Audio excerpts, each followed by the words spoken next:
Fala, povo lindo e abençoado! Estamos de volta com mais um Polêmicas da Bíblia.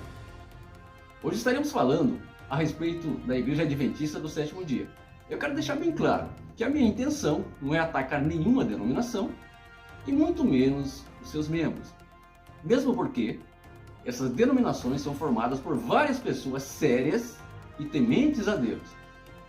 Ela é uma igreja cristã sabatista que se distingue pela observância do sábado como dia do Senhor, e também por sua ênfase às influências provenientes do judaísmo em suas doutrinas.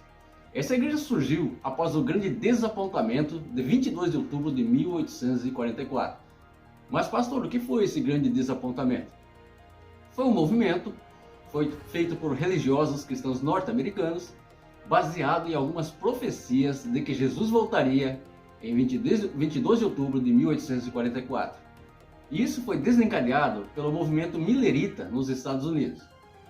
Para quem não sabe, o movimento Millerita foi um movimento norte-americano que baseava suas ideias em diferentes interpretações proféticas, que resultou no surgimento de diversos grupos de seguidores chamados de Adventistas, por isso esse nome.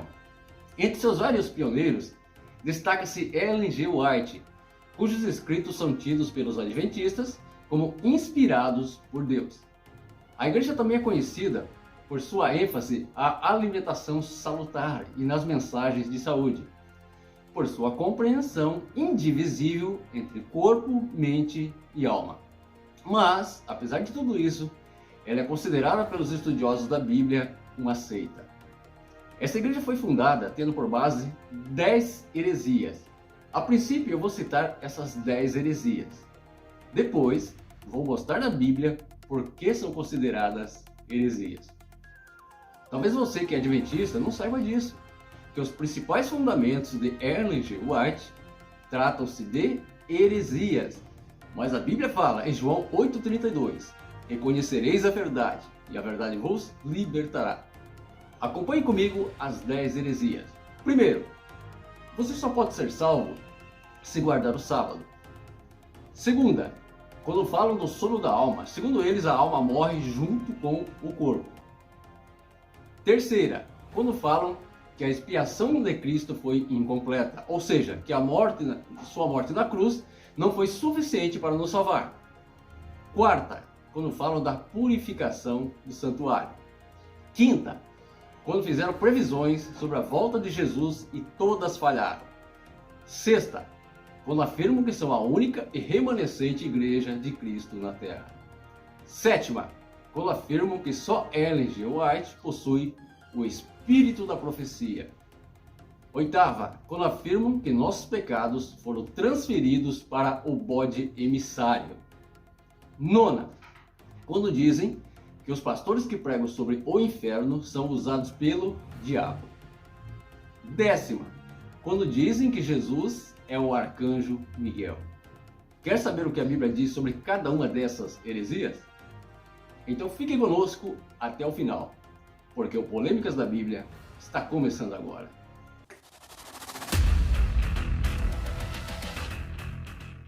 Olá, sejam bem-vindos ao nosso canal. Eu sou o pastor Adilson e o meu compromisso é com a verdade. Eu quero te lembrar que a sua participação é super importante. Então, não esqueça de deixar aquele like esperto. E se você ainda não é inscrito no nosso canal, clique aqui embaixo e se inscreva. E se gostar do conteúdo, fique à vontade para compartilhar os nossos vídeos. Muito bem, vamos analisar o que Ellen G. White diz a respeito da guarda do sábado. No livro Testemunhas Seletos, volume 3, ela afirma que guardar o sábado importa em salvação eterna. Ela declara também que a guarda do sábado constitui o selo entre Deus e o seu povo. Para os adventistas, a guarda do sábado é questão de salvação ou perdição. Acompanhe comigo o que diz Romanos 14,5, que diz assim: um faz diferença entre dia e dia, mas o outro julga iguais todos os dias. Cada um esteja inteiramente convicto em sua própria mente. Em outras palavras, Paulo quis dizer, olha só, Se você acha que o sábado é o único dia a ser guardado, tudo bem. Não julgue aquele que dedica outros dias para adorar o Senhor. O importante é que todos estejam convictos do que estão fazendo. Em Marcos capítulo 2, versículo 27, Jesus diz que o sábado foi feito para o homem e não o homem foi feito para o sábado. Na verdade, o sétimo dia foi estabelecido para proteger o trabalhador dos abusos cometidos pelos patrões que os submetiam a trabalhos escravos. E isso os impediam de adorar a Deus, pois tinham que trabalhar todos os dias. Hoje, nós podemos nos reunir como Igreja de Cristo várias vezes na semana, e não somente no sábado. De quem vocês acham que Deus se agrada mais? Daquele que vai na igreja no sábado por obrigação, ou daquele que vai várias vezes na semana por amor a Deus? Segunda heresia, o sono da alma. Eles afirmam que após a morte somos reduzidos ao silêncio. Eles afirmam que a morte é a morte mesmo, incluindo a morte da alma, e que ao morrer o homem deixa completamente de existir. Isso é uma mentira, pois em Mateus 22, 32, Jesus disse: eu sou o Deus de Abraão, o Deus de Isaac e o Deus de Jacó. Ora, ele não é Deus de morte, mas Deus de vivos. Em Lucas 23, Jesus diz ao malfeitor da cruz: hoje estarás comigo no paraíso. Se ele deixasse realmente de existir após a morte, como poderia estar com Jesus no paraíso? Terceira heresia, a expiação de Cristo. Esse é um dos erros mais grosseiros da doutrina adventista. Tentando corrigir o erro de que Jesus voltaria em 1844 sobre o Templo de Jerusalém, a dona Ellen G. White inventou uma mentira, dizendo que ele voltou mesmo, mas não foi para a Terra, mas para algum outro lugar próximo à Terra, para um santuário celestial. Segundo eles, a expiação não aconteceu na cruz do Calvário, mas está sendo feita no santuário celestial. Para eles, Cristo apenas tem o título de Salvador. E devemos unir nossas fraquezas à força de Cristo, motivado pelos seus exemplos, para fazer as boas obras em prol de nossa salvação. E isso inclui a guarda do sábado. Quarta heresia, a purificação do santuário. De acordo com eles, Jesus hoje está fazendo o juízo investigativo que consiste na purificação do santuário. Segundo Ellen G. White, no Velho Testamento, os pecados do povo eram transferidos durante o ano todo para dentro do santuário. E no dia da expiação, esses pecados eram transferidos para o bode expiatório, ou emissário. De acordo com ela, a partir de 1844, Cristo estaria fazendo a mesma coisa, investigando quem deveria ser salvo ou não, assim terminando a obra que ele começou na cruz. Portanto, eles acreditam que Cristo não terminou a sua obra na cruz. Quinta heresia, a volta de Jesus. Segundo W. Miller, um dos fundadores da Igreja Adventista, Jesus voltaria no ano de 1843. Porém, isso não aconteceu. Então ele disse que foi apenas um pequeno erro de cálculo, corrigindo a volta de Cristo para 1844, o que também não aconteceu. Cristo não veio na hora marcada e nem virá em qualquer outro dia marcado. Pois a palavra de Deus é claríssima em Marcos 13:32, que diz assim: quanto porém ao dia e à hora, ninguém sabe, nem os anjos do céu, nem o Filho, senão o Pai. Afinal de contas, por que essa suposta profecia não se cumpriu? Simples, porque veio de um falso profeta. Sexta heresia, quando afirmam que são a única e remanescente igreja de Cristo na Terra.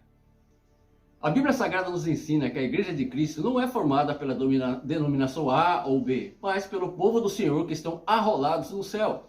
João capítulo 1, versículo 11 diz assim: mas a todos quanto receberam, aos que creem no seu nome, deu-lhes o poder de se tornarem filhos de Deus.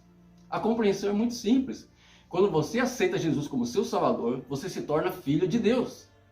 E quando você se torna filho de Deus, automaticamente você passa a fazer parte da igreja de Jesus Cristo aqui nessa terra. Sétima heresia, o espírito da profecia. Ellen G. White declara que somente ela tem o espírito da profecia. Ela diz que nos tempos antigos Deus falava com os homens pela boca de seus apóstolos e profetas, e que atualmente fala por meio de testemunho do seu espírito. Ela diz que não houve ainda um tempo que não se falasse mais seriamente a respeito da sua vontade. Ou seja, ela declara que nos tempos em que Deus falava com ela, falava muito mais seriamente do que no tempo dos apóstolos, ou seja, se colocando acima dos apóstolos. Oitava heresia, o bode emissário. Na verdade, quando ela afirma que Cristo tomará os nossos pecados do santuário celestial no final do juízo investigativo e os lançará sobre Satanás, implica que o seu sacrifício na cruz não foi eficaz para remover os nossos pecados. Olha só, nona heresia, o inferno. Ellen G. White diz que os pastores que pregam sobre a existência do inferno são usados por Satanás, pois falar de inferno implica em falar que Deus é vingativo e não amor. Décima heresia, Jesus é o arcanjo Miguel. A Bíblia apresenta total e absoluta diferença entre Jesus e Miguel. Jesus sempre existiu como Deus, antes de vir à terra como homem, Filipenses 2, de 5 a 8. Enquanto que Miguel é a criatura, está lá em Colossenses capítulo 1, versículo 16. Vocês observaram? O que todas as seitas têm em comum?